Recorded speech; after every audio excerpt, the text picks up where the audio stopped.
Okay, without further ado, I think we will go ahead and get started. Good morning or good afternoon, depending on where you are located, and welcome to our online event about 3D Kernel I/O, the SDK package that Core Technology offers.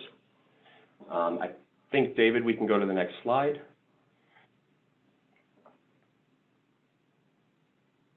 Just a little bit of introductions and housekeeping before we actually begin. My name is Michael Lambrecht, and I currently serve as the Marketing Manager for the USA branch of Core Technology. Below me is David Selman. He works for the USA branch of Core Technology as well, and Damien Genie, who works for our France branch, which actually heads up our development. Before we get further into the content matter, just a little bit of housekeeping.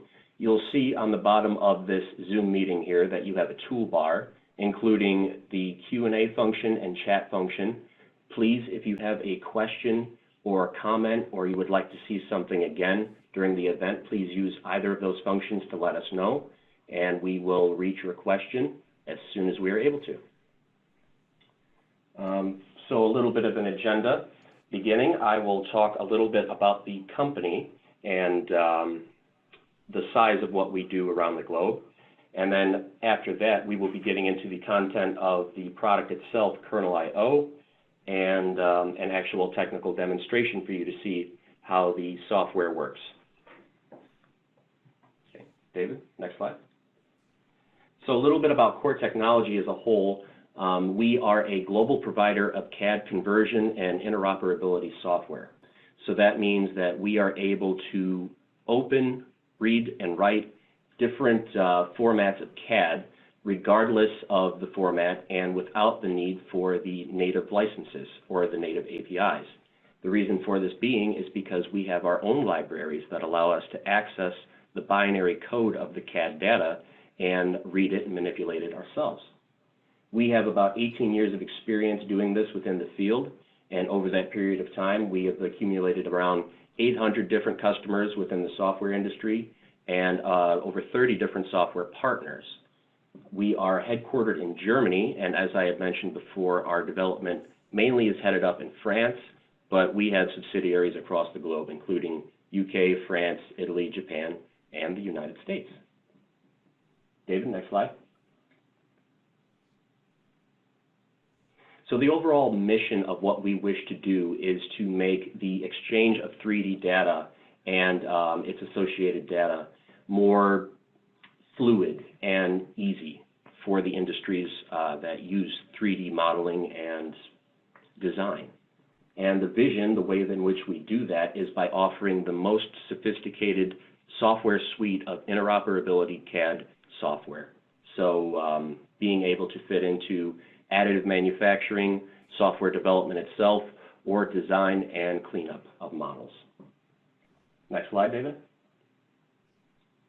And last but not least, this is the outline of products in which we have on the market today. To the furthest left, you see Kernel I/O, which is our API library. That is the product we're talking about today.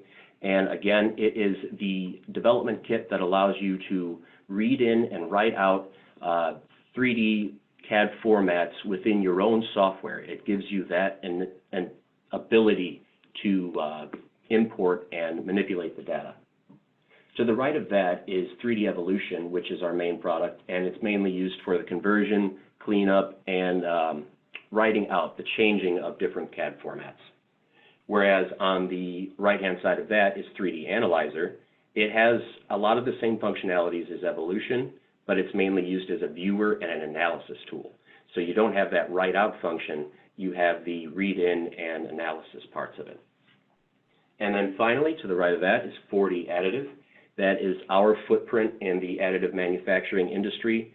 Basically, it is the pre-processing and cleanup of data, getting it ready for 3D printing processes, and making sure that your printing process is as efficient as it possibly can be. So, thank you. That was just a very brief introduction to the company as a whole. I'm going to go ahead and turn it over to David Selman to give more in-depth knowledge about Kernel I/O. Well, thank you very much, Michael. You know, one of the things that aids in our success of our products is the fact that we've taken our Kernel I/O and embedded into our end user products.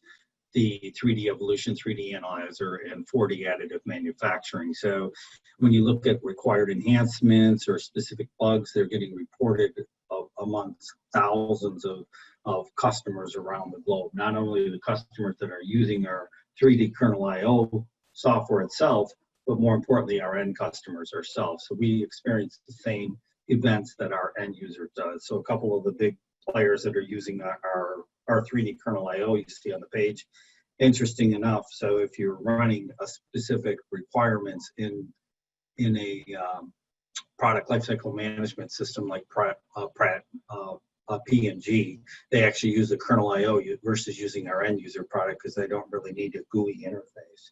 But some of the other larger customers for a long time would be MSC Software. We're fortunate enough to have David Garlish here on the call from Pointwise. So thank you for joining. Special thanks for that. And then the other customers listed there. So the native interfaces themselves, the platforms, 64-bit, Linux, and Mac OS, and 32 and 64-bit. From a feature read, so a key competitive advantage of our technology is we find that in the manufacturing space, in the visualization space, in the tolerance space, customers are looking for that PMI data. They're looking for the ability to read in the features of the model itself without a boundary representation like a step file. So we read all of the parametric from that. It's great for downstream applications. From BREP interfaces, you can see what we read from loading capabilities as well as the writing capabilities. And then also unique to core technologies is we have the ability to write out a CATIA V5, a CATIA V4, an NX part, of course, JT and the Parasolid without accessing any type of partnerships. So there are about 4 players in the industry. We're unique in that area. And what that allows us to do is actually read more information from the binary code and write more information from that binary code. And to give you an example, publications is a big one in CATIA V5. So if you have publications that you want to be able to read, you can't read them from that API access. You can read it with core technologies reading.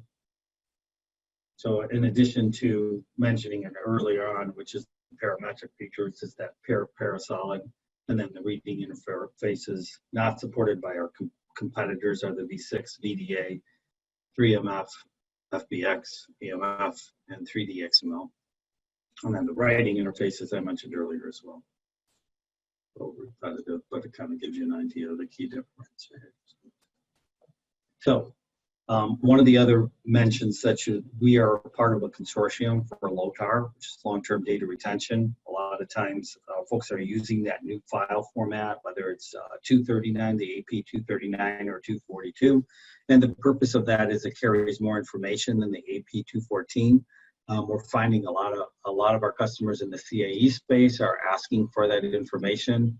The other thing that it holds, the AP 242 holds, versus a standard step is the composite data. So if you're in the aerospace industry and you're using composites, you would want to be able to have the ability to read in step 242. I wanted to mention that.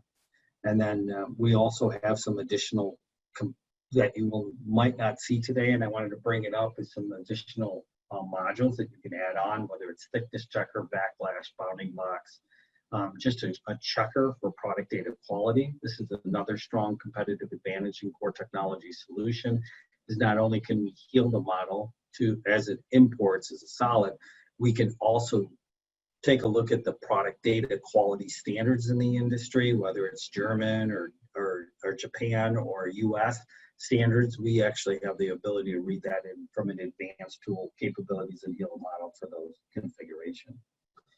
This is showing you the feature tree, which I think that Damien will be showing you in our sample application. This is just a little bit about the class reference. What I also want to mention in here is one of the things that people ask us when they start testing our software is how long? How long does it take to get incorporated? Because if you think of, if you were to take 24 to 30 interfaces as an example, and you wanted to read those interfaces, would you need to, somebody's not on mute.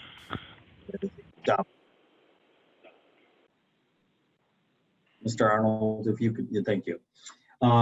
So from the interface list, if you think of the key competitors for Core Technologies, our customer wants to set up their reading capabilities for CATIA, and then they want to be able to have that plagiarized, if you will, all the way down the stream, no matter what application they're reading.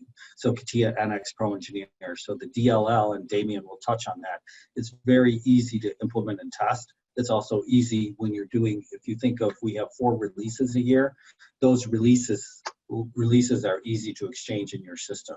So as you get updates, it's much easier with one DLL. When you're working with our customers, we're considered to be the best in class. It's part of the reason why we've been able to maintain 90% of our customers, or 95% of our customers that started using our technology. That other 5% were because of mergers or acquisitions that would have dropped using our technology. But more importantly, you have direct access to a bug tracking system, and you get a response within 24 hours with a standard deviation of 10 hours, depending on when you do that on business time. And what that means is it's not just an automated response that we got your bug. It's Damien and his team taking a look at that bug and qualifying whether or not that bug is an enhancement in our software and is not a part of the technology. Is it a bug in our software, or is it a user error? And you get that response right away. So that has aided our customers, great communications on our development. You don't have to talk to someone like David Solomon or Michael Lambert that's not touching the development team. And the same goes with the technology as far as the integration. You have access right to our development team. CAD, on top of the CAD converter, I talked about the healing capabilities. So you can heal and stitch the model as it imports. You could set the configuration of your system up actually to check not only for the VDA and the Sussex and the LOTAR requirements, but you can actually heal the model based on those required standards using the advanced tools. A lot of companies offer you the ability to check. They don't allow you to set your configurations for healing. Interesting, you might have a specific requirements like CATIA v4 for some reason. Some folks are still using those files. So in the case of you're using those files, you have the ability to change the healing capabilities for that CATIA v4 when you're bringing it up. And then the last item I think that's important here is the AR/VR seems to be pretty big in the industry today, both for the gaming industry as well as virtual reality.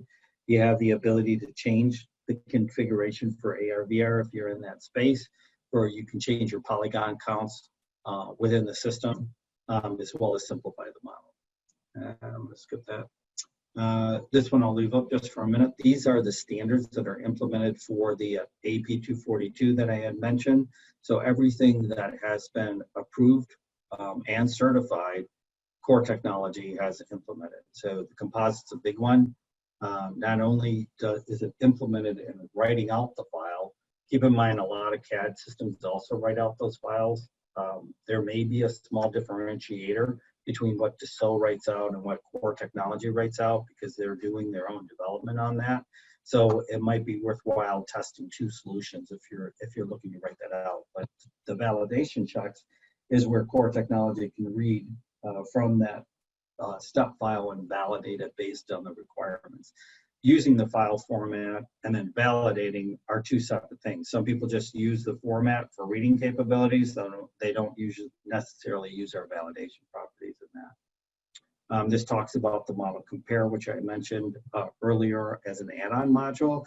You can compare the geometry, the assembly, the PMI, the features, and the attributes as well. So if you had 2 revisions of a model, you can actually check those revisions and be specific. You can even say, I just want to look at class A or versus B or B2A. And the nice with the differentiator with our end user product that's shown on the screen today is that it would be done during a batch process. So you would use a script to provide that information as you import into your end user product.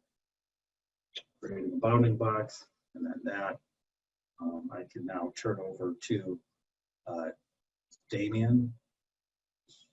Screen and see if there was any questions at all. Damien, if you want to go ahead and share your screen. So he's going to get right into the technology itself and the structures. Okay, so hello everyone. I see some known names. And so yes, I will show you how works 3D Kernel IO, our API. I will explain why it is very easy and convenient to implement, and I will do a small demonstration. So first of all, our API is provided in a zip package standard, and I unzipped the latest version. And you will find a documentation folder, which is a standard Doxygen documentation for developers. You will find a source folder. This one will contain 3D kernel IO, of course, and we also provide a sample application with its full source code.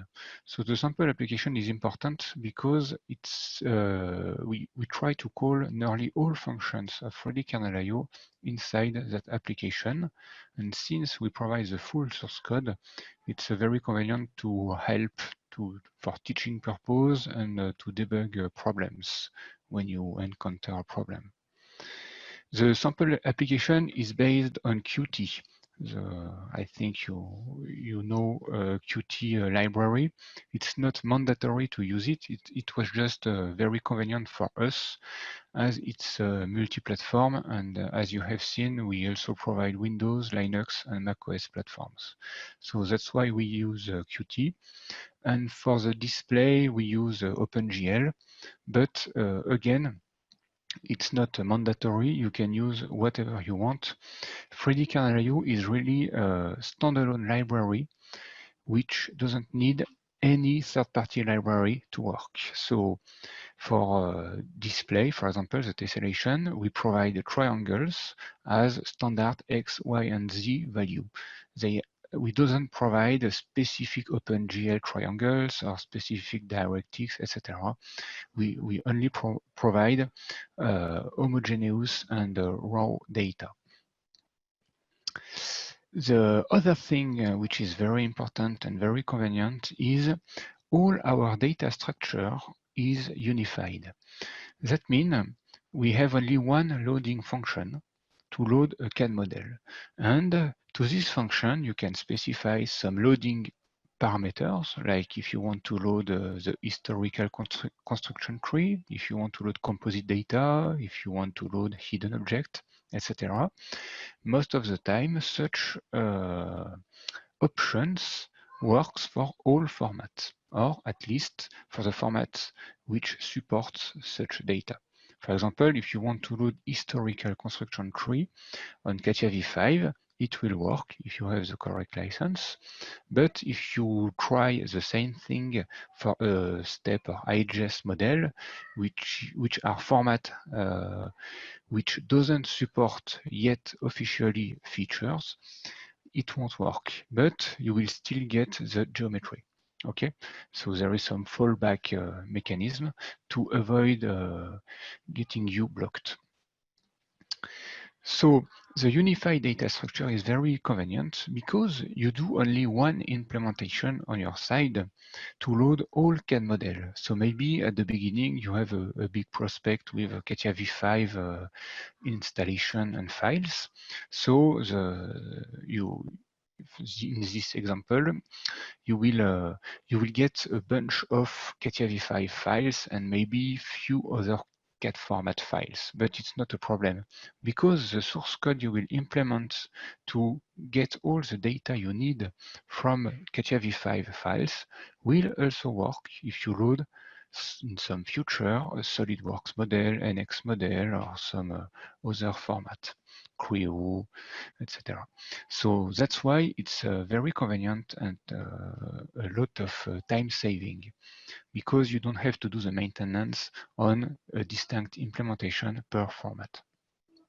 And on our side, we consider that it's our job to detect the CAD format and load it accordingly to its data. We provide some informative files like release notes, which explain briefly changes or updates with regard to the previous version. When I say change, it's something very rare. In fact, we try to avoid any change in our API. We try to add new things or add new functions with additional parameters. So because our main goal is when we provide a new API version, like a new service pack, or maybe the next year version, which will be 2021, our main goal is for you to get such API to update your header files, the small .lib file, and update our DLL. And that's all. You should rebuild your application and it should work without changing something in your source code. So most of the time it works like this, and when there is a change which is mandatory because it will it's worth to do a change because for very serious reasons, we try to document the change and we try to warn all our customers about this. And so we provide after this one folder per platform. So for this demonstration, I only took the Windows 64-bit version.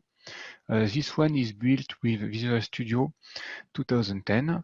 Our DLL since 2020 version use a pure C header files. That means this version, even if it's built with Visual Studio 2010, works perfectly with all Visual Studios, even the latest 2019. Okay, and the main goal of this pure C header files is it's because it works also in the other way. That means if we provide only the Visual Studio 2019 version, which is currently being builded, it will also work on Visual Studio 2010. So the backward and upward compatibility works perfectly. And so now in that folder, you will see on Windows 2 files, a small kernel.io.lib, because you need this file to link an application which use a DLL on Windows, and our API, which is kernel.io.dll. It's a single DLL. There is no other DLL or no other files to work with FreddyKernel.io. So it's also very convenient for redistribute all your executable or things like that. On Linux and macOS platforms, the small lib file is not necessary, so we only provide the dynamic library on such platforms. And finally, we also provide an already built sample application.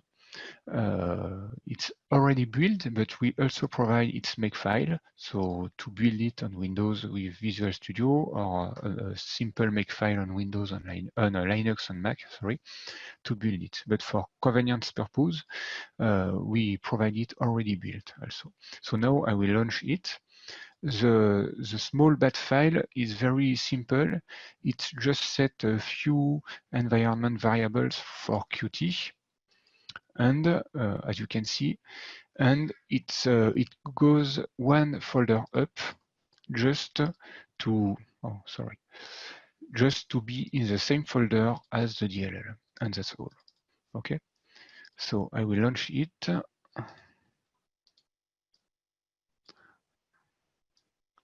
So this is a sample application. So it's not a very nice end user software because it's not its goal. It's really for developing and helping developer, and it's for teaching purpose. So when we use our API, it's very easy.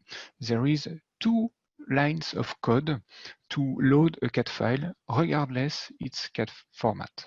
The first line of code will be to start our API.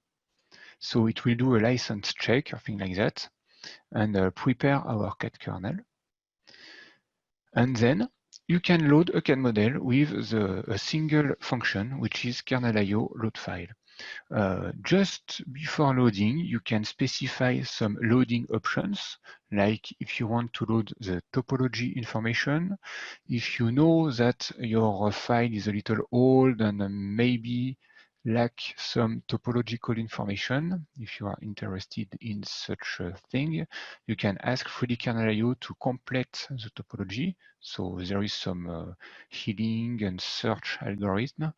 Or even if you consider the file as a bunch of faces, you can ask to search new topology, and that will remove all topological information and do some computation to really to find new topology. So you will get rid of the current hierarchy of the file, of the model, etc., etc. And then you can load some, for example, hidden objects. Most of the time, hidden objects are the tool surfaces and tool curves used for creating the model. So when you have a chamfer, for example, you can get as hidden a 3D curve, which is the edge of which has been chamfered. Okay, and you can load features to get historical construction tree, etc., etc. So I will load. Yes. Damien, it's David. One of the questions that was asked, which I did not cover in my portion of the presentation, which was talked specifically about kinematics. Can you talk a little bit about what's happening in the development of reading the kinematics, and maybe more specifically, I don't know, Dominic, if you want to jump into the research that we did. Dominic Arnold, for those that don't know who he is, he heads up all of Core Technology. He's one of the principal owners of the company. We're excited to have him here. He has tremendous amount of experience on the technical side as well as the business side. But we've done a lot of development around the AP239 for the kinematics, and I don't know if you want to touch about what we've done with the CATIA V5 and V6 regarding reading kinematics. Do you understand the question? Yes, but or maybe if Dominic want to speak, but otherwise, yes, it's something which is currently under development. So what I can tell you, in fact, I don't have so much to tell you on this subject because it's not a general thing which is done at the moment. It's most for fulfilling some specific customer needs. But yes, we start now to support some interesting data as kinematic for CATIA V5 at least, and CATIA V6. There is two kinds of kinematics. There is all the information of constraints, and there is also all the information of I don't know how to say that in English, I'm sorry. It's all the movement of parts, etc. Yeah. So there is all the assembly thing, yes, and yeah, it's just the kinematics, right? So I guess, you know, one of the questions that came out and then mentioned this is, the question is are you trying to create kinematics, or you want to pull the kinematics from the specific file?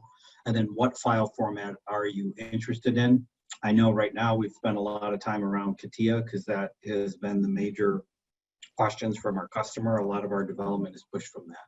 So hopefully that answers your question. And then lastly, I could send you a paper on the AP239 that also you could write out the kinematics as a step file to this AP239 that's used.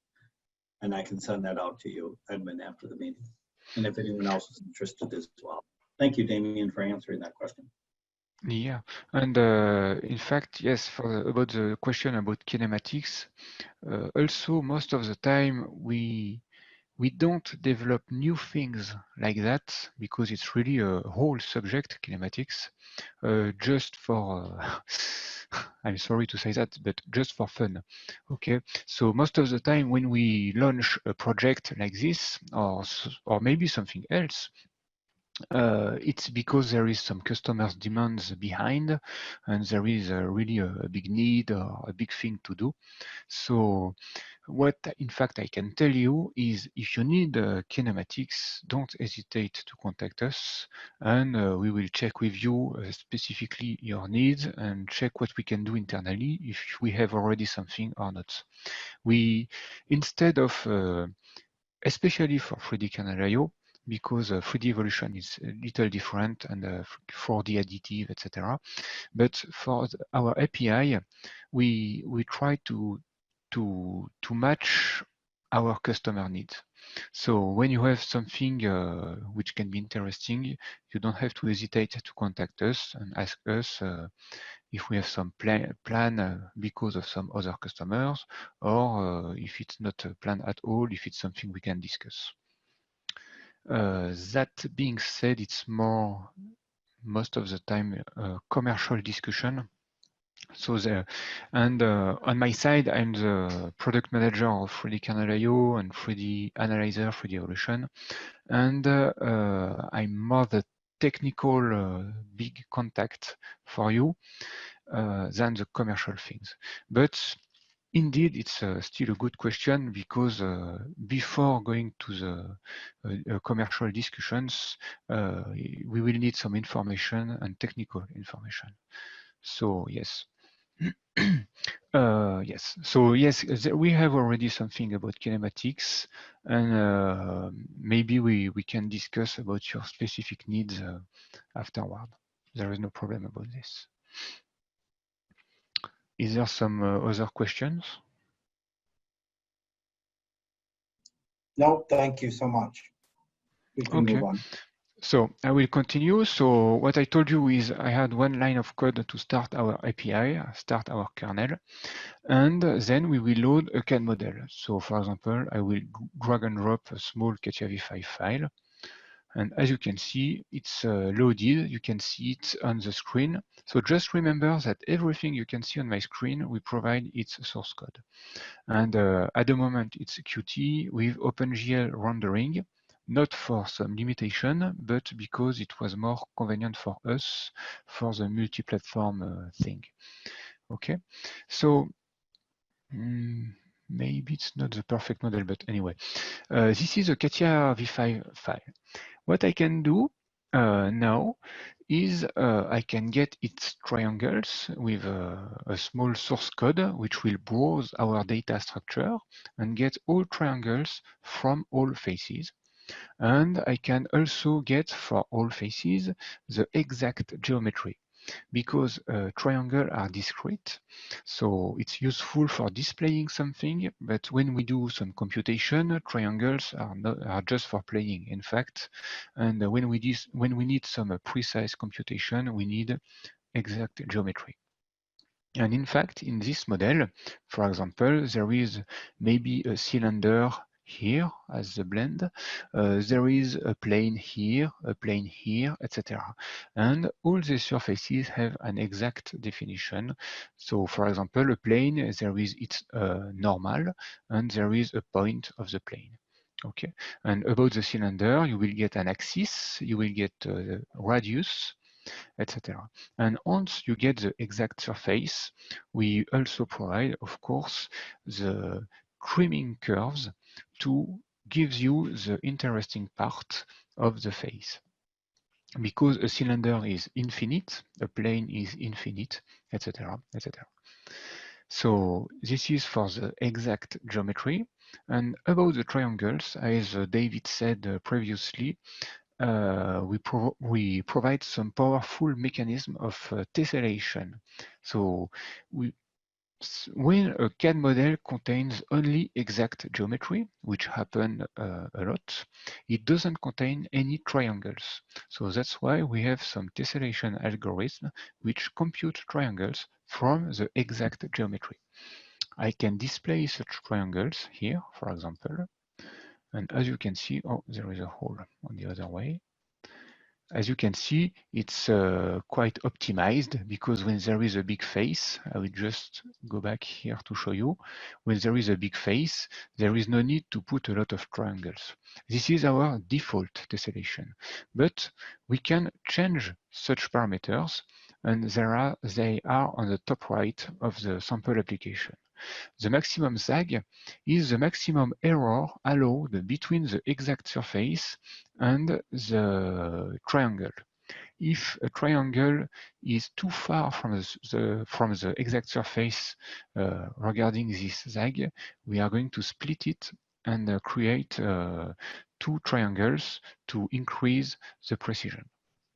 The maximum length is 0 by default, that means disabled, and it's the maximum length of triangles. And finally, the maximum angle between triangles. So if I play a little with the maximum angle, and if I put 10 degrees, what you will see before I validate, after I validate, sorry, you will see an increase around the hole, for example. I will zoom a little, and now if I click on retessellate, as you can see, all curved area will become more precise. So it will really depend on your needs because and your level of zoom. That's why for VR, for example, it's very interesting. Here, if I zoom too much, I start to see the triangles. But if I zoom here, for example, it's not a problem at all. And I can even go back to the triangle because it works on both ways. I can go back here. I have a small function which is a check, which can give some interesting information, number of bodies, number of faces, etc. And also I can get the model size as a bounding box. So the model size is the length of the diagonal of the bounding box. And here, for example, I'm in millimeter because by default we are in millimeter, but you can change this. We are in millimeter, and for example, if I check the y-axis, the y-axis is 115. Okay, so I will put, for example, a maximum length of 15. And as you can see, that will create triangles of a maximum length of 15 millimeters. Okay, so it can be interesting for some marching algorithm, and it can increase the speed of such algorithm. It really depends on your needs, and you can go back to 0 if you don't need this. Okay, and finally, there is something important. It's the high quality tessellation option. Because if you have some bended surfaces like this one, so we don't see it very much, so I will move it slightly and you will see how it's bent. You see it's not very nice. It's not very nice, but mathematically it's correct. That means mathematically, even if it's not very nice, now I would put in mesh. You can see there is only two triangles. And mathematically, it's still correct regarding the criteria. And even if you put, for example, a very low sag value, I multiply by 10, I will get more triangles on the standard cylinder, but this surface hasn't moved. And it can be very problematic because such kind of surfaces happen a lot, for example, on car body. And that's why we implemented a high quality algorithm. I will just go back to the standard one. And this algorithm, in fact, will refine such area regardless the other parameter. It will use such parameters, but it will add some additional checks to give you something better. So now if I ask, you will see it will create some cushion, you see, to get something very nice. And now, if I go here, for example, as you can see, we really see the bend of the surface now. So that's why it's something important. There is a question which is the kernel, can the kernel be used within a GPL code? I don't think so. It's something we will need to check with the French president, but I don't think we don't provide the source code, we provide the library in a release mode, and we doesn't provide debug libraries. However, they work in debug mode. That means, for example, it's very easy to launch the sample application project into Visual Studio on Windows and build the sample application in debug, and you can step into the sample application source code. But as soon as you go into the source code of FreddyKernel.io, you can't step into it. Okay, it's for some historical and some obvious security reasons for us. Okay. That's Yes. correct, Damien. Thank you. So this is the starting part of FreddyKernel.io. You have loaded a model. If you need only triangles, for example, if you have some VR software, you are pretty ready to go. So it's very easy, and really implementing FreddyKernel.io to get triangles takes half of a day. So it's very easy to do and to implement. Then, if you need some exact surfaces to do some computations or something else, like computing the path of some tools, machining tools, etc., once the model is loaded, you will need to browse all our data structure to get all the exact surface definition. So with this, we provide a conversion mechanism which can be very useful, because when you load a CAD file, for example this one, you will get two kinds of surfaces, a cylinder, and I think here it will be a ruled surface, or maybe a NURBS, but I'm pretty sure it will be a ruled. It can be tricky to handle such kind of surfaces, especially at the beginning. So that's why we provide a very complex and conversion mechanism which can convert all kind of the BREP. And by default, we don't convert anything, of course, but if you want to start with the exact modeling, you will start, usually and most of the time, you will start by implementing NURBS surfaces. Because when you have NURBS surfaces, you can handle all kinds of surfaces. So the idea at the beginning will be to convert a CAD model into full NURBS, just to check your algorithm and just to check if everything goes well. Because NURBS are fun, but they are a little heavy in terms of computing, and there is also some exact computation problems. There is approximation on NURBS, etc. So that's why we provide a mechanism of priorities. If you put some surface type as non-priority, when you convert, all non-priorities will be converted to something else as long as it stays within our tolerance. Okay, so if I put none to everything, and as you can see, there is no NURBS parameter, it's normal. If you put none, everything will be converted to NURBS, and you should be able to debug on your side and check if everything goes well with NURBS. And then, if you want to get a model with only NURBS and planes, you will just put non-priority for everything and plane priorities for in high.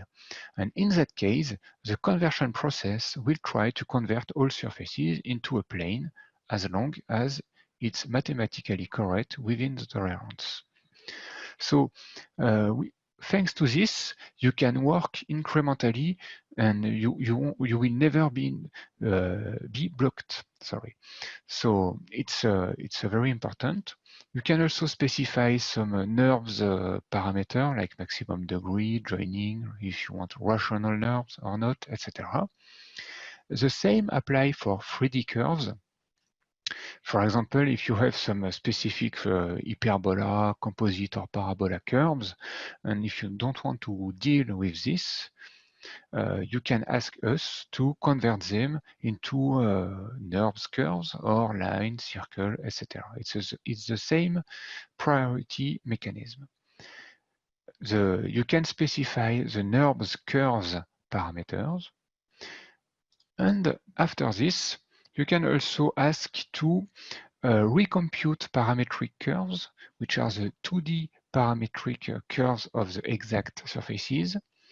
You can ask 3D kernel IO to compute, if they don't exist, because it happened in some CAD format, to compute the 3D representation of all parametric curves. That means the black line you can see on the model. In fact, if you check this area where my mouse pointer is, there is two black lines. Okay, there is the black line, which is the co-edge of the cylinder, and there is a black line from the ruled surface. And since that model is a very good quality model, both black lines are nearly the same mathematically. So that's why you see only one.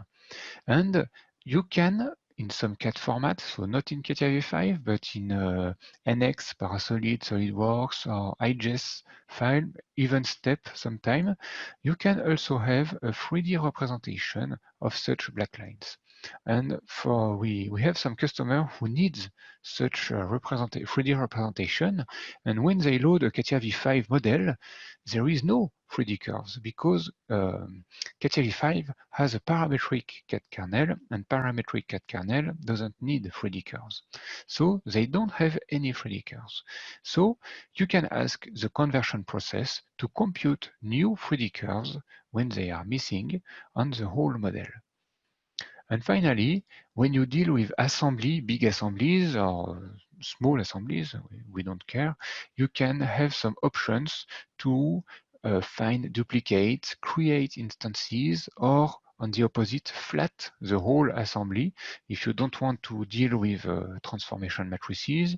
And with the flat assembly, for example, we will duplicate everything. If you have a car and you have one wheel which is instantiated 4 times, then we will duplicate 4 times the wheel and put it directly in the 3D world representation without any transformation, etc., etc. Speaking about co-edges here, I will show you something which is very interesting. I will just put a model with a hole. Yes, it should be okay. So here it's a very simple cube with a hole. If you zoom very closely, it's a CATIA V5 model, and you don't see any hole between the cylinder surface and between the plane. This is because we have loaded the topology. Oh, I'm sorry, it's not very easy to see here. Okay, here, I think it's okay.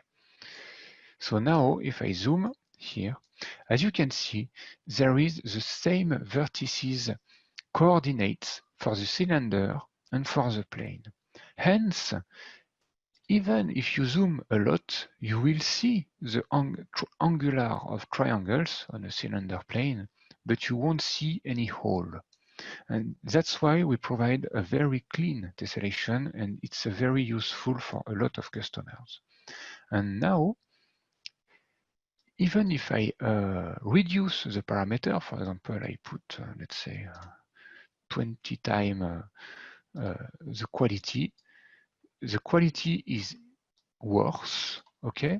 But again, even if there is less triangle, they still have the same coordinates, okay, between neighbor surfaces. And in fact, this is what we call topological information. It's all the neighbor information between faces. For example, I can ask 3D kernel IO to load the same model without loading topology. And now, as you can see, and even I will just do the same thing as before. Now, what you can see is the cylinder here have its own vertices, and the plane have its own vertices too for the hole. And as you can see, it's not very nice.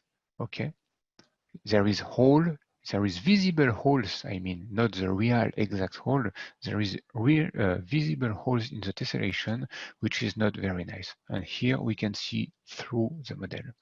So of course, in that case, you can raise the quality of the model. Let's say 20 degrees. So you can say, if I zoom a little out, oh, it's still nice, etc. But you will never get a perfect model with this, because you will always have, if you zoom enough, you will always have such kind of problems.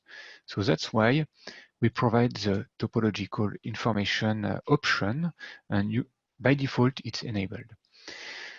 That being said, there is a lot of old model, especially IHS model, which doesn't contain any topological information. And that can be problematic because your customer may not understand why there is not a good geometry, not good tessellation quality.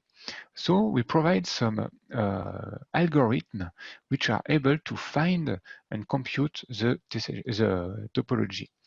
So as I told you, there is the option directly available during the loading, but you can also call such topological algorithm afterwards.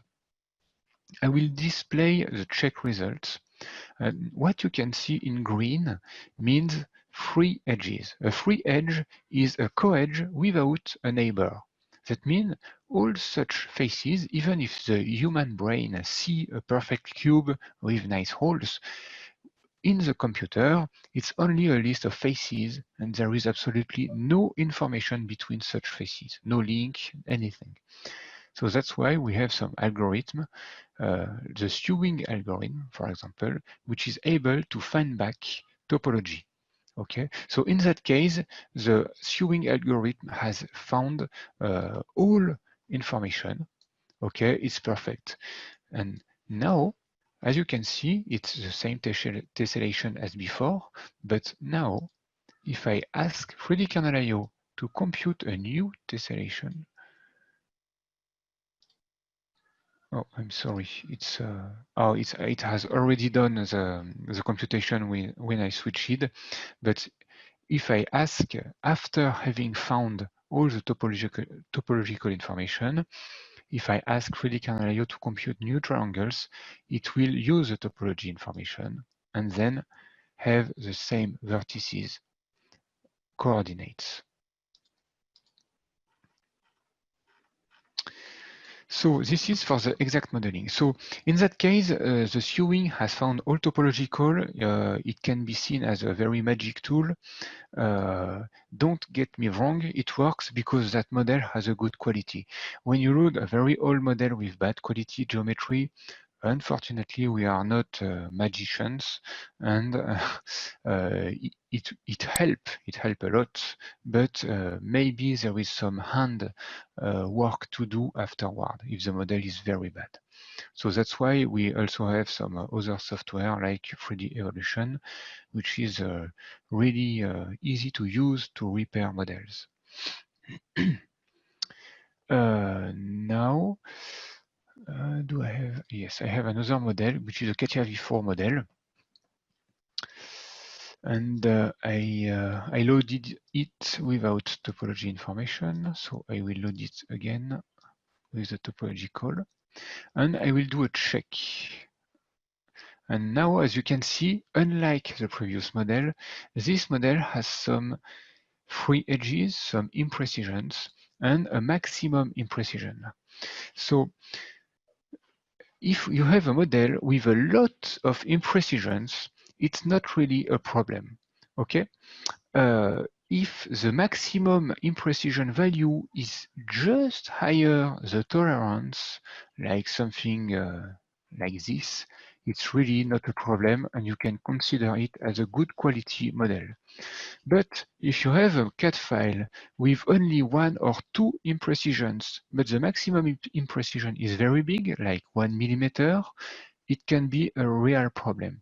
That's why the imprecision count is an important information, but the most important information about the geometrical quality is the maximum imprecision. In that case, it's 0.14 millimeter. I can display some information on the sample application. As you have seen, there is some free edges. I will zoom on one, for example.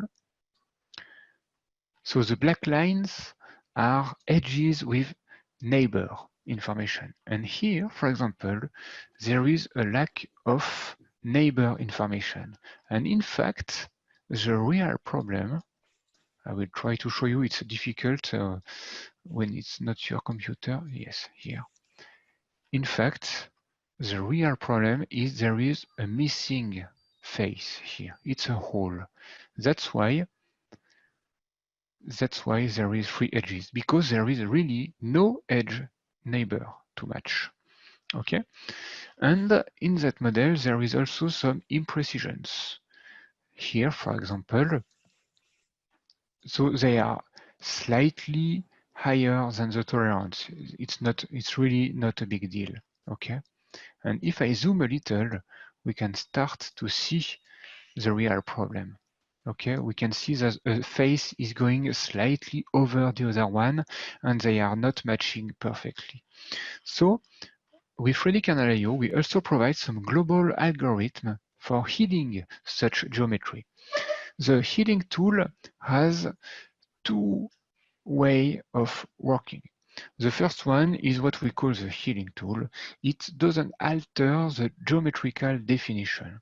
For example, if you have a torus here, we are not going to change the diameter of the torus to have a better intersection with other surfaces.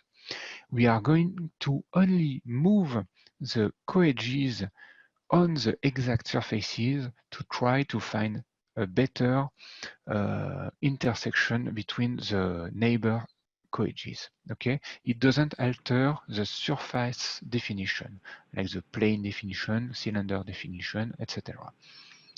And the other way to work with our healing algorithm is to allow deformation. And hence, we will bend slightly, and this is what we call a stitching. And the word is very important, because it's really like if you stitch both neighbor surfaces. You put a small wire and you you try to stitch such surfaces. But doing this will of course change the surface definition. So it really depends if you really need a nice model or if you need to keep the exact definition of the original model.